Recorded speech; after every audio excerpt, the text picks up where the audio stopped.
What's up, y'all? This video is not totally about camping. I know this is what our channel is about, but it's also about being prepared, preparedness, and um, dealing with physical challenges as a heavy person, as an older person, or what have you. We're trying to gear our channel more towards solutions for people who can't move around as well, for people who are in the process of losing weight and trying to, maintain a healthy and physical lifestyle, as well as, educate, So this video today is really going to be about prepping, urban prepping and local prepping, meaning urban, rural, what have you, for seniors. We forget about our seniors a lot, man, and the things that we do. We tend to write off our seniors as we, get, young, because we're young and we're able to move around and do things. We may still call on mom or grandpa occasionally. In some instances, your parents live with you and they're always around you, and that's a good thing. But are you making preparations for your seniors? Seniors, are you making preparations for yourselves? So those are the key things that we need to talk about. And I'm going to get into them today. If y'all saw the movie Civil War, the older guy that was with them, I believe his name was Ben or something like that. When they were traveling, he was an experienced um, um, press person, and he was trying to explain to them, hey, look, these are certain areas that we shouldn't go in. These are things that we shouldn't do. These are things that we shouldn't get involved with, and things like that. And everybody, was young and hot shots, and they were full of, as they say, piss and vinegar, and they were going out and getting themselves in situations that he strictly told them, hey, this was going to happen. And the reason why seniors are important, because they're seniors for a reason. They have lived through things that we haven't lived through. Their advice and their guidance is very valuable. You understand what I'm saying? They lived through depressions. They figured some things out. They've seen how the world moves, and not saying that they know everything. But because we do know the world changes, the economics changes, political, religion things, they all change, and we're in that situation where we have to constantly adapt and adjust, and they got way more tread on that road than we have of adapting and adjusting and understanding how to live with a little less or a little more. And then we have to understand too, while the young bucks are out here chopping wood or gathering food or scavenging or whatever they're doing, somebody has to watch the kids. Somebody has to homeschool the kids. Somebody, the little things that seniors can do. There's still seniors out there that can chop wood, ride bikes, do gathering, foraging, and things like that. And we may have to trust them to do that, or trust them to take care of the kids while we're out doing things. But we have to make preparations for them. And if you're a senior and you're watching this, I'm going to give you some things that might interest you and may help you in a state of emergency. So without further ado, let's get that going. All right, the first thing, I think we don't think about. I want to say this. I'm trying to say this in a way. We don't think about, or we don't always believe that the world, or things that's happening in the world, are going to really affect us that badly. And things that happen in the world happen so gradually. By the time you look up, all hell has broken loose. And the world as you know it is not the world that you're used to seeing or used to dealing with. There are some people that live in a constant state of denial. There are things where they just be like, nope, I don't believe it. I don't receive that. I'm not Nope, nope, nope. And it's that kind of situation. And then you have those that see and see what's happening, and they say, hey, well, the government is going to do something to help us out, to take care of us, my village, my town, my county. Maybe, maybe not. We've learned over time that we cannot always depend on these resources. I was in a situation where I called 911 and 911 did not answer, and I had to deal with a situation all on my own. So think about that. What happens when the power goes out? What do you do? What happens when, you do know when the power goes out in a major way? Let's say power goes out, you don't have your air conditioning, it's 90 degrees. Power goes out and it's 10 below. How do you stay warm? If the grid goes down, which is a whole different situation, a grid down situation might mean that all the things that you're used to, cellular, TV, all different types of things like your water. You do know your water is pumped and cleaned and sent to your home via the internet. The internet controls all of these things. And if that situation goes down and power goes down, that means no fresh water is getting to you or coming to you at all. So what do you do? Where do you get fresh water from? How do you make your food if you're dependent on gas and the grid goes down and you have no way of turning on your stove and cooking? How do you heat your food up? A lot of people are just going to feel like, well, hey, somebody knows I'm here, and they're going to sit and they're going to wait and hope that somebody shows up. And remember, in emergency situations like that, most people think about themselves first and you later. You are very secondary and not primary in a situation like that. And I know there are some loved ones and some family members that hold their seniors in high regard, and they'll get out there and take care of them. And that is the hope that I have for all of you all that are watching. But it's not always the truth. They be like, hey, they on their own because I got to take care of me and mine right now. And that's that. So let's get into some ideas. I had mentioned water. One of the things, let's see, I reach this here. One of the things you could do, this is a food grade, water safe, and this is an igloo, it's a water safe container where you can put water in it and just fill it up with water and save it.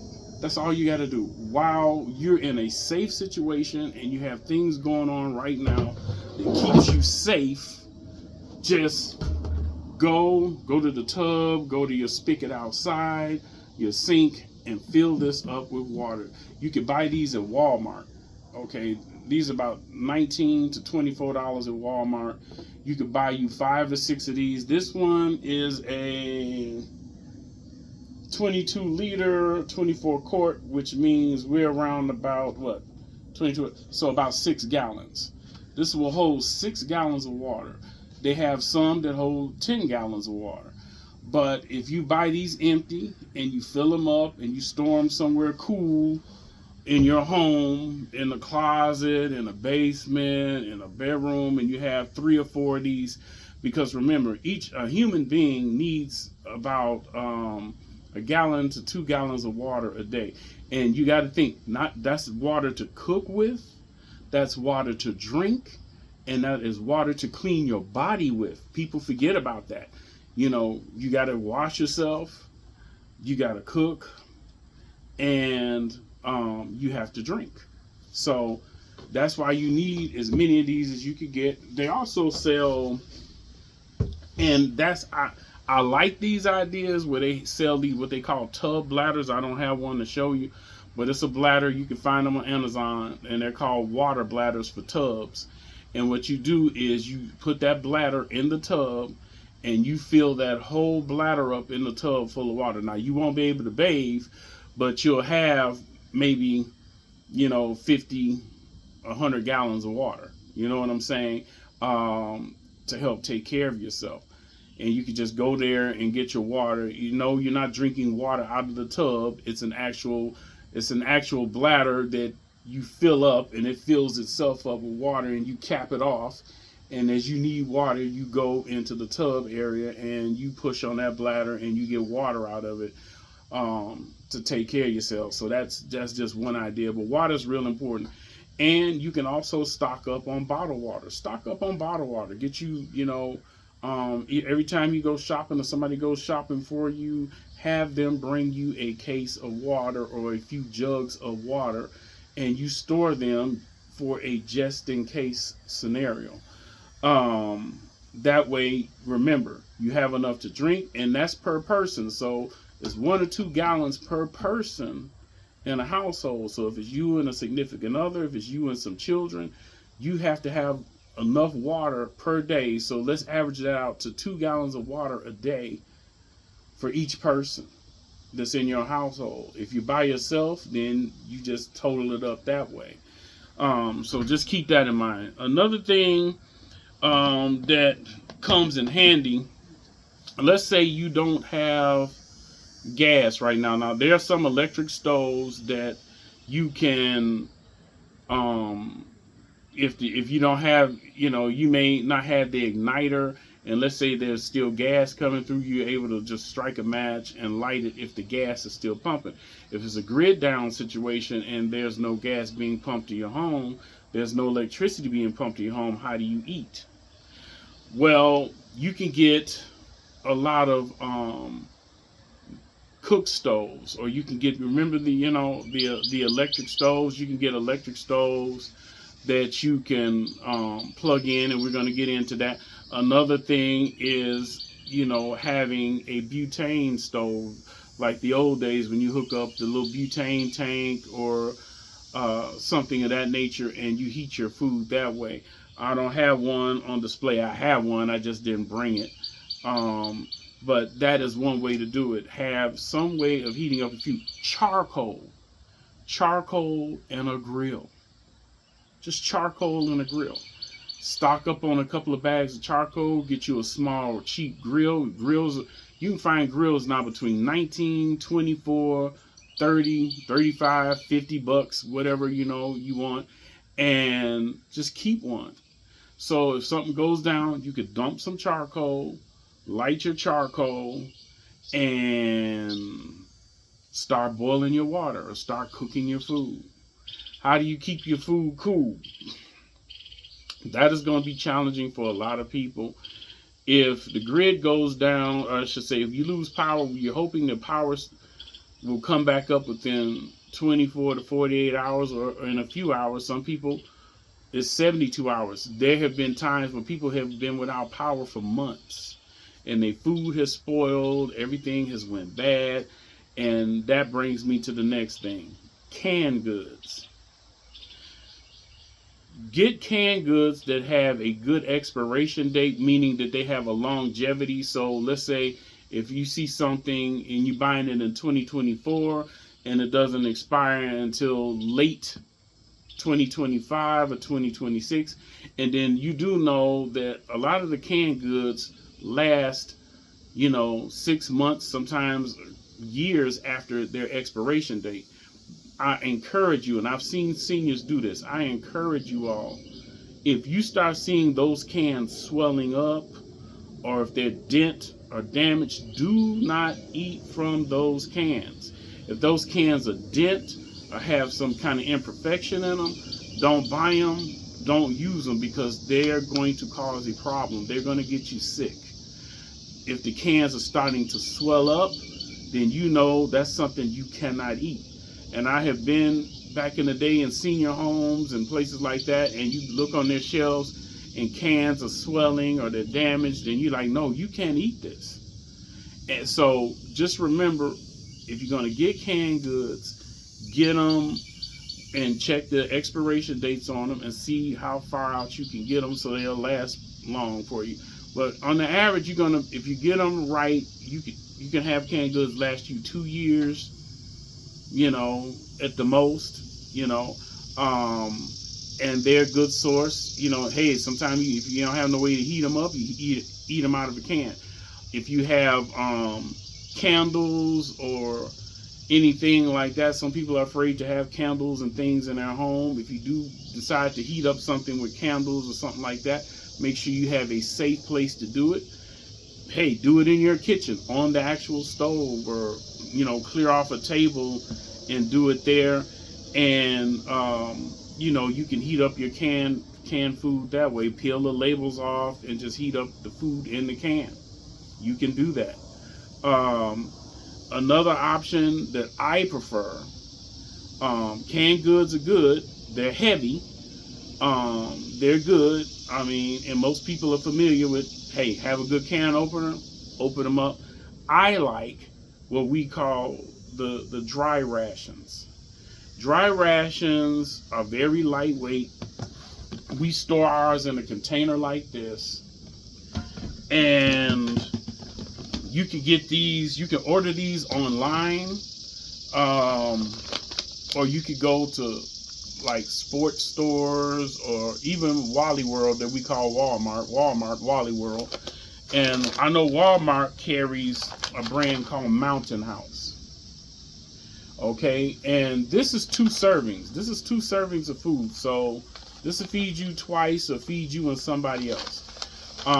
This one is a breakfast skillet, and it has eggs, potatoes, pork sausage, onions, and peppers.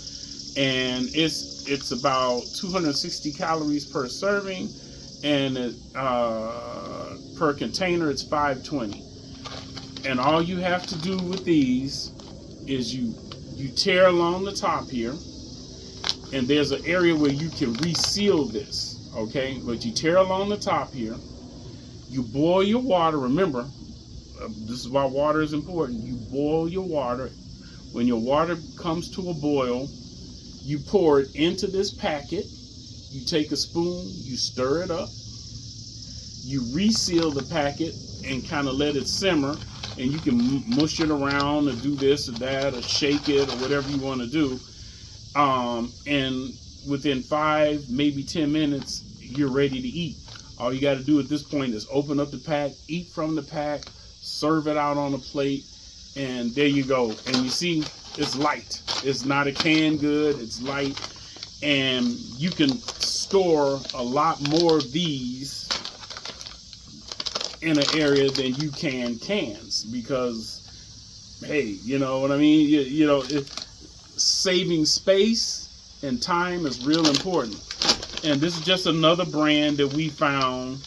Old meals, home style meals, southern style with rice and chicken.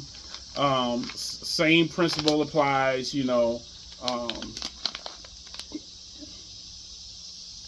and you can order these online. You can order buckets of these online for about $70, $100. Some of them are $150, $160, $180. But think about it. In today's economy right now, think about today's economy.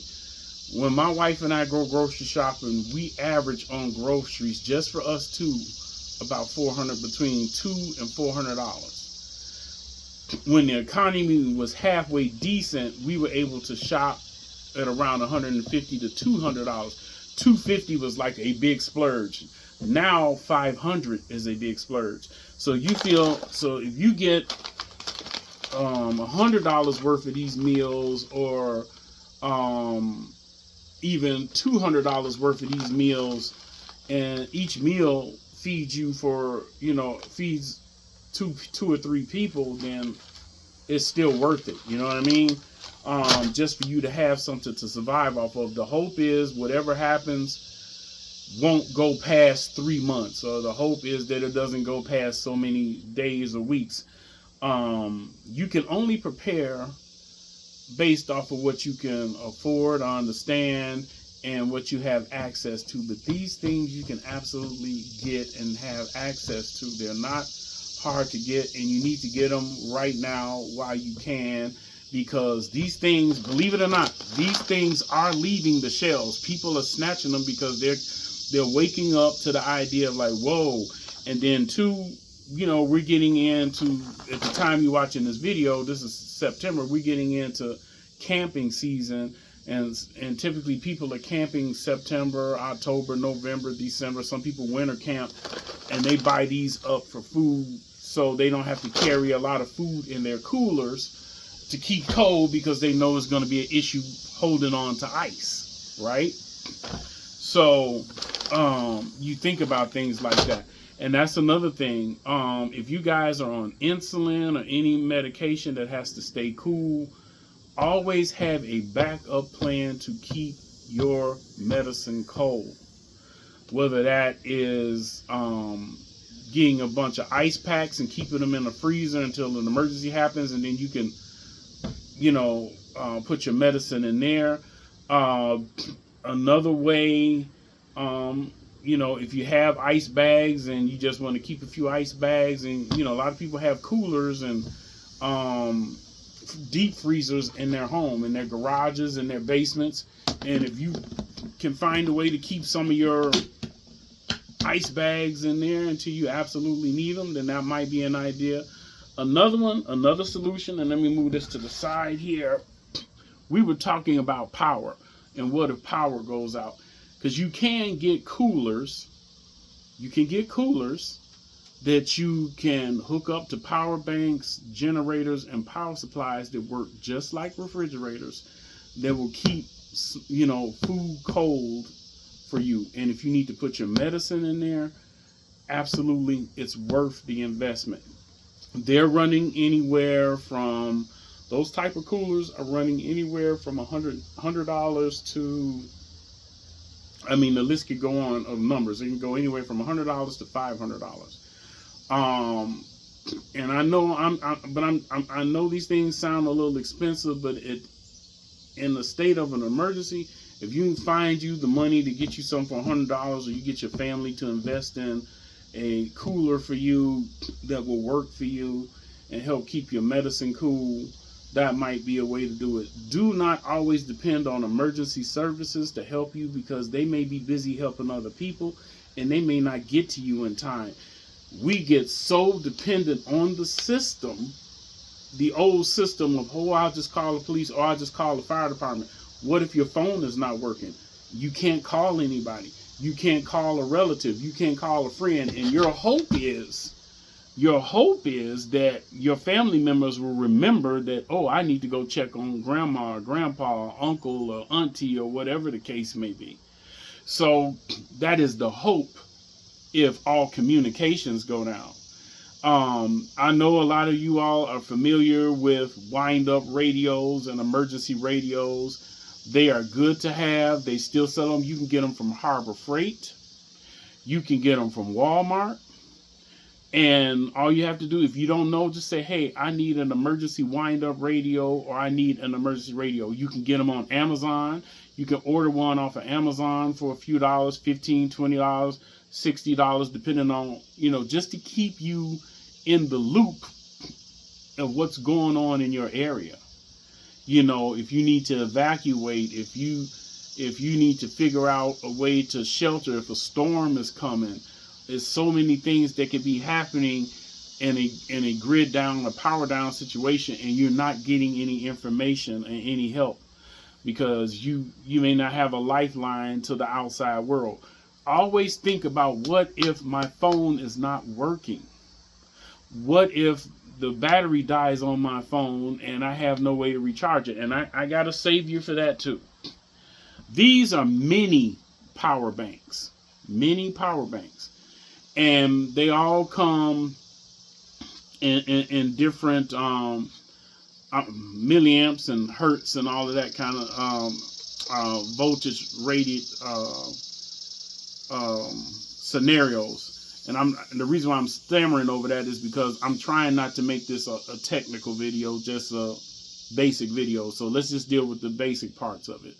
So right now, using this, I could plug my phone cord. Let me show you. Say this is let's say this is your phone cord, your mini USB. So you could plug it in here, and then plug this into your phone, and this will start to charge your phone. It will automatically start charging your phone. When you get these, let me turn it on. You see there? That's showing how much power I have. I'm at 100% right now. I'm at 100%. That means I could charge a laptop. I could charge my tablet. I could run some small devices like tiny fans or something like that that may cool me off. And I can also keep my cell phone charged up. So sometimes even if the cell phone is not making calls, you might be able to Google something.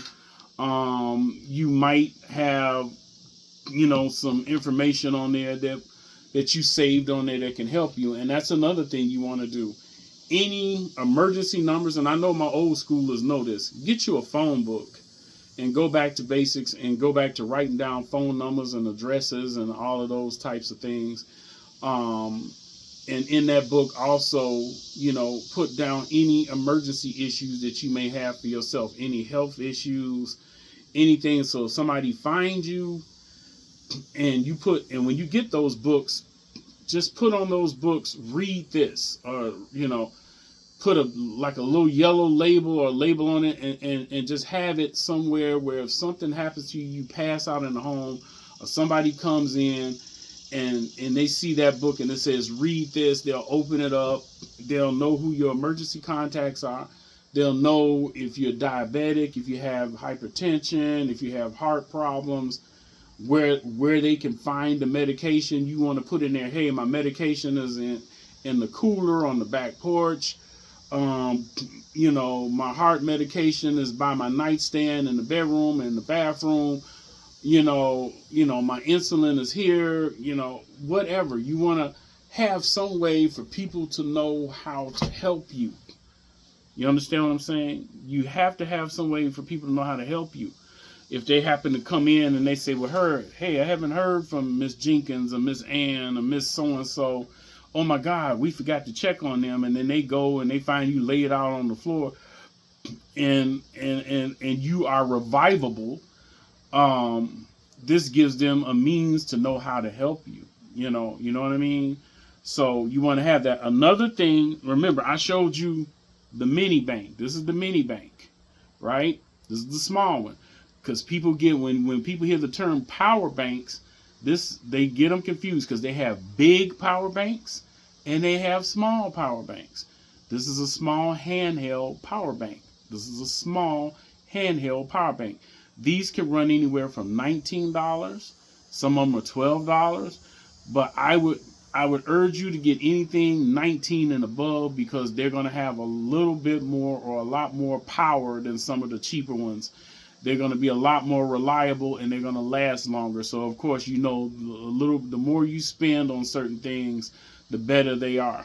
And I'm not going to say that's always true because I have bought some that were very inexpensive and I've had them for years. When I say I've had them for years, and they're still working.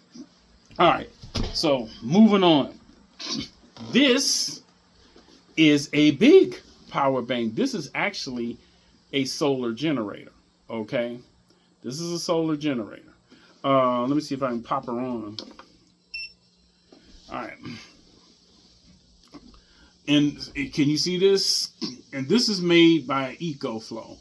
It's showing me that I'm at 99% right now, and this is, I'm not gonna lie to you, is not cheap. You can catch them on sale for $6.99, $7.99. Harbor Freight has just started carrying EcoFlow because they also have their own brand called Jackery. So if you want to get a Jackery, you can get a Jackery. And Jackeries are a lot cheaper than EcoFlow, and they roughly do the same thing. EcoFlow just gives you a lot more amperage and power, so you can see here you have standard outlets. So on here you can plug in your fans. You can plug in a small refrigerator. You could plug in, I can't say this would run your air conditioning unit. You would have to get a much bigger unit.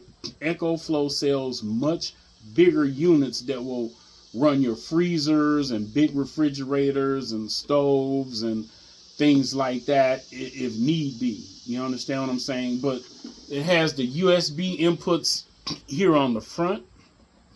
Remember, like I showed you with the cell phones? Well, this does the same thing. You could take these, and do I have a micro USB? Yes, I do. You can take this, plug it into your cell phone. This will give you days of power, if not hours of power, depending on what you're running. So if you're running light things, a small fan, a little mini refrigerator, this will tell you how it will give you a listing of how much power it has currently, and on the other side it will tell you how much power it's using, and how many hours before that power runs out. So it'll tell you all that. It'll tell you what the charge is on it currently, how much power you're using based off of the things that you plugged up, and how long you have before this runs down to zero and you have no power. Now, the cool thing about these, you can get these, you can plug them up in your home and keep them plugged up, and they will stay charged until you absolutely need them. Okay? When an emergency comes, then you can unplug it from the wall or leave it. It's up to you. And start plugging in the things that you need. Now, there's a button on the side. These outlets won't automatically come on unless you push this button right here. When you push this button right here, that will turn these on for you to use. So you got 3 outlets, and let's say you want to run some more stuff. What do you do like when you're at home? You plug a power strip in, right? You plug a power strip in. Let's say if you run out of outlets, you can plug in a power strip and then plug in more things. All right. It has a fan to keep it cool. We take these on camping trips and all of that, and we power a lot of things for a couple of days. I mean, these things really work well. It has a little cigarette lighter thing, right here. If you want to put something in there, like your cigarette lighter charger or whatever to charge it up. So it has that, if you want, let's say you don't have any power in the house to power this thing back up. Well, it comes with a cigarette lighter charger, so you can plug it in there, and if you have a vehicle, a car, a van, a truck, and you can start it up and plug the other end into the cigarette lighter, it will start to charge this unit up. You see what I'm saying? So these are very good to have. Another option for power, if you come back here, they have a way for you to hook up. This is the hookup where you plug it in the house, and then you have your solar hookup. So that's when, let me set that down. That's when you have solar panels, and you can buy solar panels. Some of these units will come with it. Like sometimes you'll catch a deal and they'll say, hey, we're selling these for XYZ amount of dollars, and we're giving you the solar panel. So all you would do is plug your solar panel into the outlet part where it takes the solar panel. It will specify where it takes the solar panel. You plug that in, and then you plug it into the solar panel. I will do a video on that for you. If you're interested in watching me hook that whole thing up and showing how the power works, I'll need you to do a couple of things. Right where you see that thing where it has a little thumb, I need you to click on that thumb until it turns white, and that gives you a thumb, giving me a thumbs up on the video. I need you to hit that little area at the bottom where it says subscribe to the channel, and and then you can comment and let me know, hey, I want to see that video. I want to see how you do that, and things of that nature. Another thing that you want to have is definitely some type of first aid kit around your house. And first aid supplies, alcohol, peroxide, just a little first aid kit. Keep it, for boo-boos, cuts, some stop the bleed type of things, tourniquets. I know this is a lot for a lot of seniors that are much up there in age, and this may be kind of overload, and I'm trying to keep this very basic. So let's just go with the basics. You want to have canned goods or dry goods stored up. You want to have water whether it be bottled water or storing it in jugs like this and keeping it in your home, because water is vital. You could go 3, 4, 5, 10 days, even more sometimes without food, but you can't go 2 or 3 days realistically without drinking some kind of water or getting some kind of liquid nourishment in you. You can dehydrate pretty quickly. Now, it all depends on who you ask. Some people say, oh, you don't have to drink nothing. I can survive without water for 4 days or 5 days. Those are all special situations or special people. For the average person, if you have ailments and things like that, you cannot be without water more than 3 days, because your organs start to slowly shut down. Your organs will start to fail on you.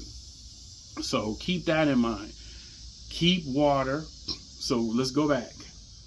Canned goods, dry goods, water, first aid, an emergency wind-up radio or an emergency radio that runs on batteries or whatever case you want to do, and have some kind of power supply, a mini power bank or an Echo Flow like this, or a Jackery. And like I said, if you buy a Harbor Freight, they sell them. And hey, if you have a power generator, if you have a generator, that you put gasoline in and you have to pull that cord and you're able to do that and get some power going, use your generator. Okay. And last but not least is the elephant in the room: protection. Protection. Always have protection. Have you a pew-pew, a gun, I should say, a knife, mace, a taser, stun gun? Have you something to protect yourself? A shotgun. In most states, it is legal for you to at least have a shotgun in your home without you having to have a permit or a license for it. Long guns, long rifles are pretty much permitted anywhere. They're starting to change the reciprocities for handguns, where more and more states now are allowing you to carry either openly or concealed. It just depends on your state. You have to check out those laws, but you can. 90% of the states will allow you to have a shotgun in your home. And lastly, some type of light source, whether that's a candle, flashlights. Always have. If you got flashlights and they run off batteries, make sure you got some spare batteries. AA's, AAA's, C's, D's.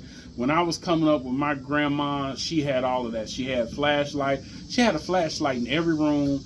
And I don't care what drawer I went into, whether it was the kitchen drawer, the buffet drawer, whatever, there was some kind of batteries. There's some D batteries, there was some C batteries, there was something there. I think at that time our popular battery was Everlast or something like that. But there were batteries around. So if you just can have those basic things, and of course keeping up with your medication, and those of you all who have to keep medication cold, this is a very vital thing for you. This is very vital for you to have a backup plan to keep your medicine cold. And I'm going to repeat it again. You can get coolers that you can run off of power banks like this or a power bank like that, and it will keep your food cold. It will keep your medicine cold. It may not hold a whole lot of food, but the main thing is it will keep some foods cold. And if you're on insulins and different things that have to be refrigerated, use those types of coolers. It is worth the investment. Your life is not worth you cheating out on yourself for that. You know what I'm saying? Make sure you have that. Make sure you have a way to protect yourself. Make sure you have some water. I can't stress these things enough. Make sure that you have an emergency booklet or checklist. If you don't have a booklet, create a checklist, tape it on the wall, and put on the top of that checklist emergency information. And then have phone numbers to family members, addresses if you can, the type of medication that you're on, and anything that you feel is pertinent, that if somebody came in there and they needed to help you and they saw that, they can help you. Hopefully this video helps you out. I'm going to be doing some more. I know there were certain things that I wanted to bring into the scene that I forgot, you know, as I call in my prop list, that I wanted to bring out. And make sure that you also have a way to cook your food. We can always go old school. Charcoal grills, if everything else fails, always work, because you can always burn charcoal. Charcoal is not that expensive. Stock up on 2 or 3 bags of charcoal in a grill, and at least then you can light a match, light it, and get it going. Those grills also can burn wood, so if you're in an area where you got logs or twigs or sticks or things that even old wood, just old wood laying around, that you could break up, put in the grill, light it up to give you a fire so you can cook on it. Staying warm, you want to make sure that you have enough blankets. I mean, the good thing about the cold weather is if you can always layer, put on more and more clothes, put on blankets and all of those things to stay warm. But when it's hot, when you take all of this off and you ain't got nothing but that naked body, then, you know, that's as far as you can go. So you definitely want to have some type of power bank, some type of power system in your home, portable, keyword portable power system, that you can hook up a box fan, a portable air conditioner. They sell those at all different prices. I've seen them at $50. I've seen them at $60. I've seen them at $200. It all depends on how big you want to go. All right. Neck fans, they kind of help. I'm not an advocate of neck fans, because neck fans, they are good when you're in a kind of a semi-breezy area, and they take the air that's in the atmosphere and just blow cool air to your face and around your neck to try and cool you off. The downside to some of those neck fans and things like that, if it's hot outside and the air is hot, it's just going to be blowing hot and warm air on your face, and you're going to be irritated. So I would just say get a box fan or something like that. Get one of these little mini power banks and get it going. Do not, and I know some of you are firm believers in, oh, the doctor said, and oh, you know, the police said, and oh, this one said, and that one said. And I'm not saying to ignore them. What I am trying to get you to understand is when major things happen, when chaos breaks out, police, fire, some will respond to certain things, and the rest of them will be breaking away, because you know why?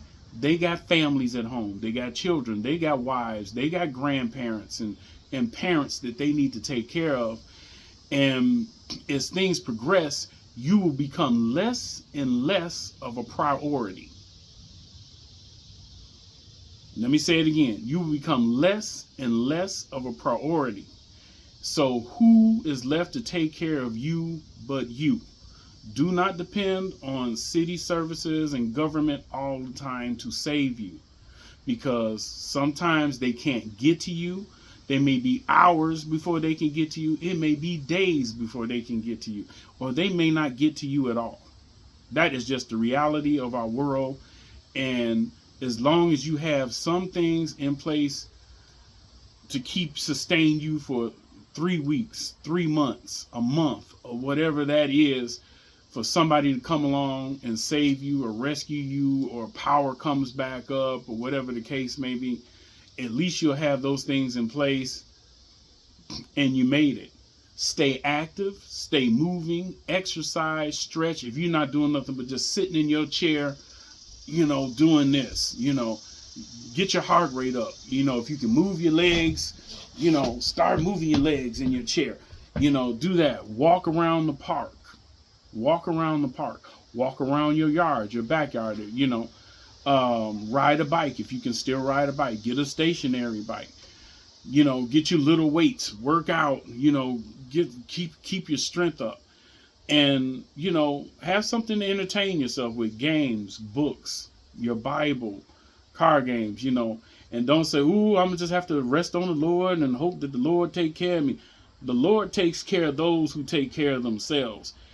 You know, and it tells you about preparation in the Bible. If those that are unprepared suffer whatever happens. You understand what I'm saying?